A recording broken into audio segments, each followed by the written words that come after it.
वाली छत की पाइप पकड़ पकड़ के एक बार तो पूनम की छत तक पहुंच गया था। नहीं देव, अब तुम्हें नहीं आना चाहिए। क्यों? अब क्या हो गया देव? अब क्यों नहीं आना चाहिए? क्या तुम्हारी छत के वो पाइप उखाड़ दिए? नहीं देव, मेरी शादी हो गई है। अच्छा, ये नहीं कहने का मतलब क्या है? तुम्हारी शादी हो गई है? अब मैं किसी के घर की बहू हूँ। तो मैं शादी करके कौन सा तुझे एमएलए बना देता? मैं भी तो बहू ही बना था। देव सुनो मेरी बात, अब वो बात नहीं है। क्यों? अब तुम्हारे सींग गए? तुम अभी तक सुधरे नहीं हो। हम क्या सुधरेंगे? हम में बिगड़ा ही क्या था?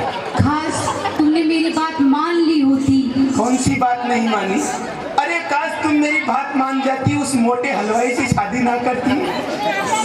क्या है तुम्हारे उस मोटे के पास एक हलवाई की मिठाई की दुकान? वो कितनी अच्छी अच्छी मिठाई बनाते हैं। बड़ी मिठाई की दुकान होने से कुछ नहीं होता, मिठाई के दुकान के अंदर मिठाई भी होनी चाहिए।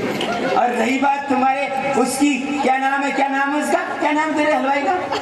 मेरे हलवाई का? गप्पू हलवाई। गप्पू? हाँ। उस तेरे गप्पू हलवाई के पास एक दिन मैं जलेबी लेने चला गया। मुझे लेना था रसगुल्ला। मैंने जाके बोला, मैंने कि जरा 2 किलो रसगुल्ला देना। तो पता है तेरा वो क्या कहता है गप्पू हलवाई? बोले 2 बोतल लेके आओ 2 किलो रसगुल्ला लेने के लिए। उसको सामान बेचने का तरीका ही याद नहीं, रसगुल्ला कोई बोतल में आता है क्या? मेरी बात सुनो। हाँ। वो विलायत से पढ़ के आए हैं, तो रखी है उन्होंने। मैं भी तो विलायत से पढ़ गया हूँ, मैं भी एमबीए करके आया हूँ। जब ही दिख रहा है। सुनो, हाँ। पता है मैं विलायत क्यों गया? क्योंकि मुझे यहाँ के स्कूलों ने दाखिला ही नहीं दिया, क्वालिटी थी। वो मेरा बहुत ख्याल रखते हैं। अरे क्या ख्याल रखेगा? उसका ख्याल तो तुझे और मुझे रखना पड़ेगा, वो तो उससे खाट से उठा ही नहीं जाता है। कितने पढ़े लिखे हैं पता? कितना? विलायत से एमबीए कर रखी है। बस एमबीए? हाँ। मैंने डबल बीबीए कर रखा है। एक घर पे एक साथ में रखता हूँ डबल बीबीए। तुम अभी यहाँ से चले जाओ। क्यों? पता है मेरे हलवाई जी हाँ। इतनी अच्छी जलेबी बनाते क्या हैं। बाटा जलेबी बनाते हैं? आज तक जिंदगी में सीधी जलेबी तो उसने बनाई नहीं, टेढ़ी मेढ़ी जलेबी बनाता है। जलेबी टेढ़ी मेढ़ी ही होती है, पुराने जमाने से चली हुई आ रही तो है। क्या पुराने जमाने में जो बुजुर्गों ने गलती करी वो क्या हम करें? पहले की औरतें हैं ना तो 12-12 बच्चे पैदा करती थी, तू भी करके दिखा। हाँ करूंगी मैं 12 बच्चे। दिमाग खराब करती है। करूंगी मैं 12 बच्चे। सुनो मेरी बात को। हाँ। ऐसा है, तू मुझे नाराज मत कर, वरना मैं मेरी चंद्रमुखी के पास चला जाऊंगा। वो देख चंद्रमुखी पीछे बैठी है। कौन सी? कोई सी भी चंद्रमुखी के पास चला जाऊंगा। चंद्रमुखी? अबे देख, चंद्रमुखी है क्या वो? तो तेरी माँ ज्वालामुखी है। वाह, बड़े ज्वालामुखी है, तुम्हें तो डरना पड़ेगा। सुनो मेरी बात, मैं जाता जाऊं, लेकिन कम से कम तुम मेरे से शादी कर लेती, आज तुझे ये दिन नहीं देखने पड़ते।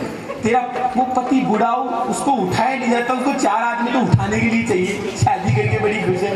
बहुत खुश हूँ। अरे एक पैक एक तुम लेती, एक हम लेते, मस्त कई नाड़ी में पड़े होते। क्या देवदास और तारों की जोड़ी। देव दारू छोड़ दो देव। हाँ मुझे मालूम है, मेरे पापा ने कहा, मेरे बाप ने कहा क्या छोड़ दे? दारू। शराब छोड़ दे। मैंने पापा को ही छोड़ दिया। मम्मी ने कहा कि पारो को छोड़ दे, मैंने मम्मी को छोड़ दिया। तुम कहती हो दारू को छोड़ दो? नहीं पारो, मैं तुझे छोड़ सकता हूँ लेकिन दारू को कभी नहीं, क्योंकि दारू की क्वालिटी तुम नहीं समझ सकती। ये निराली वो चीज है। क्या? ये वो क्वालिटी है, इसके बहुत फायदे हैं। क्या फायदे? इसको पीने के बाद में आदमी कभी बूढ़ा नहीं होता है। तेरा पति बूढ़ा हो गया, लेकिन ये देव कभी बूढ़ा नहीं होगा, पहले ही सड़ जाएगा। कैसे?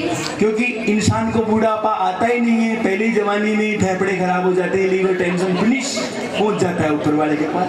अच्छा। दूसरा फायदा, जो आदमी दारू पीता है ना, पारो उसके घर में कभी चोरी नहीं हो सकती। क्यों? क्योंकि सारा सामान ठेका पे मिल देता है, कहीं बाटा चोरी करेगा। तीसरा फायदा, जो आदमी दारू पीते है ना, उसके पीछे कभी कुत्ते नहीं भूसते। क्यों नहीं भूसते? चितकबरिया गंडकला भी सम्मान करता है कि बड़े भाई साहब आ रहे, रास्ता दे। समझ गई? एक दिन उस कुत्ते ने साला मेरे से ऐसा मजाक किया, मैं ठेके से पी के आया था और मैं एक नाली में मेरा पैर फिसल गया, मैं लकड़ी से नीचे गिर पड़ा, मेरे पैर ऊपर रह गए और मुंडा फाटा का फाटा रह गया। उस कुत्ते ने साला मेरे से ऐसा मजाक किया, उस कुत्ते ने मेरे से कैसा मजाक किया, मेरा फटा मुंह ना देख के उसमें टांग उठाकर स्वागत किया। ये सूले, अब तो सुधर जा। सुनो पारो, मेरी बात सुनो। हाँ। पहले तुम मेरी हर बात माना करते थे, हाँ। अब क्यों नहीं मानते? अब कौन सी बात मानूं बताओ? दारू छोड़ दो। मैं दारू छोड़ दूंगा, लेकिन मेरे में कुछ कमी बता। कमी ही कमी है। क्या इस दारू की वजह से मैं तेरी नहीं हुई। क्या इस दारू के पीने से मेरा दिमाग काम नहीं करता? बिल्कुल नहीं मेरा करता। पूरा दिमाग काम करता है, आज भी मेरा वही दिमाग काम करता है। पारो तो कुछ भी पूछ के दिखा ले मेरे से। कुछ भी पूछ के दिखा लो। पूछो। तो मेरे कुछ सवाल कर लो। चलो सुनो। पहला सवाल, पूछिए। ईश्वर की सबसे अच्छी रचना कौन सी है? अगर मेरा जवाब सही रहा तो ऑडियंस की ताली आ जाएगी, तो मान जाएगी कि वाकई मेरा सवाल सही, जवाब सही है। फिर मैं उस हलवाई को छोड़ के तेरे साथ भग जाऊंगी। चलो बता पहला सवाल क्या पूछा? ईश्वर की सबसे अच्छी रचना कौन सी है? आठाराम बाबू। मजाक था हंसाने के लिए, ओरिजिनल चीज सुनो बाबा। ईश्वर की सबसे अच्छी दुनिया के अंदर कोई रचना हुई है परमात्मा के हाथ से, तो वो सिर्फ एक माँ है। माँ से बढ़कर दुनिया में कोई सुंदर चीज नहीं हो सकती। इसका मतलब पारो मेरी। अभी आगे सुनो। और पूछेगी? पूछो। सबसे अच्छा फूल?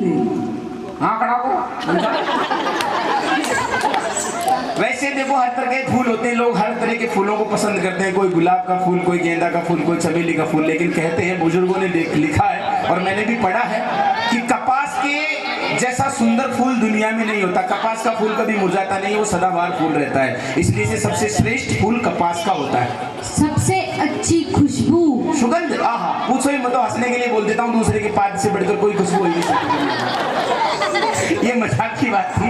वैसे खुशबू सबसे सुंदर दुनिया के अंदर सिर्फ एक ही चीज की होती है। कौन सी? लोग न जाने कितने प्रकार के परफ्यूम लगा के घूमते हैं, न जाने क्या क्या करते हैं इस बॉडी को महकाने के लिए, लेकिन जो खुशबू है, सच्ची खुशबू, जो सुगंध होती है, बारिश जब पहली बारिश धरती पर गिरती है, इस मिट्टी से जो खुशबू निकलती है, उससे बढ़कर दुनिया में कोई सुंदर खुशबू नहीं हो सकती। सबसे अच्छी मिठास? वाणी की मिठास। सबसे अच्छा दूध? माँ का दूध। सबसे काढ़ा? कलंक। सबसे भारी? पाप। सबसे सस्ता? सलाह। सबसे महंगा? सहयोग। सबसे कड़वा?